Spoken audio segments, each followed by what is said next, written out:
પંચમહાલ જિલ્લાના ગોધરા તાલુકાના પઢિયાર ગામમાંથી એક એવી ઘટના સામે આવી છે જે ફરી એકવાર સાબિત કરે છે કે લોકશાહીના ચાર સ્તંભોમાં મીડિયા માત્ર દર્શક નથી, પરંતુ પરિવર્તનનું શક્તિશાળી સાધન છે. પઢિયાર ગામમાં છેલ્લા ઘણા સમયથી ગંદકી અને ગટરના નિકાલની ગંભીર સમસ્યા લોકોના જીવનને અસર કરી રહી હતી.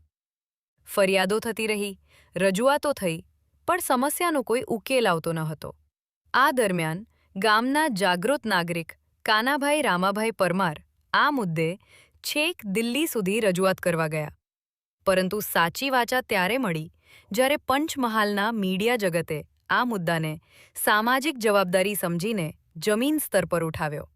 મીડિયાના સચોટ, નીડર અને હકારાત્મક અહેવાલોની અસર એવી થઈ કે વહીવટીતંત્ર હરકતમાં આવ્યું.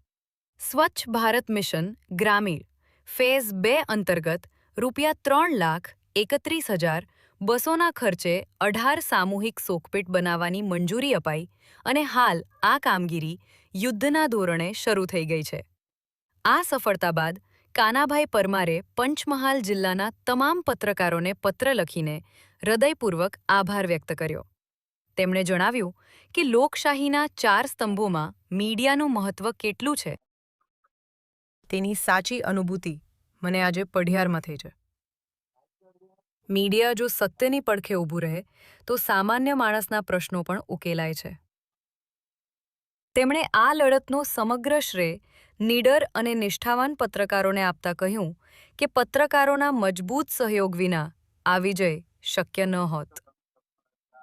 ગામમાં શોકપીટની કામગીરી શરૂ થતાં ગ્રામજનોમાં ખુશી અને સંતોષની લાગણી છવાઈ ગઈ છે. ઉલ્લેખનીય છે કે આ કામગીરી માટે તંત્ર દ્વારા કડક ટેકનિકલ માર્ગદર્શિકા અને ગુણવત્તાના માપદંડો નક્કી કરવામાં આવ્યા છે.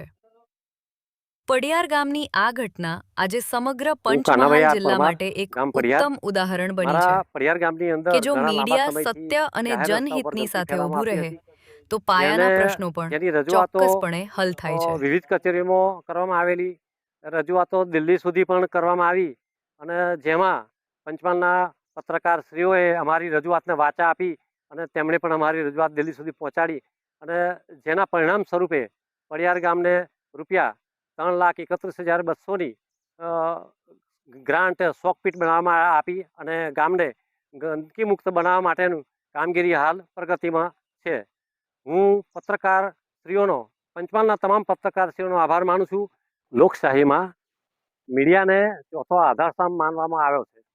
એ કેમ માનવામાં આવ્યો છે તેનું ઉત્તમ ઉદાહરણ મેં પઢિયાર ગામની અંદર જોયું છે. જેથી હું પંચમહાલના નીડર તમામ પત્રકારશ્રીઓનો હૃદયથી આભાર માનું છું.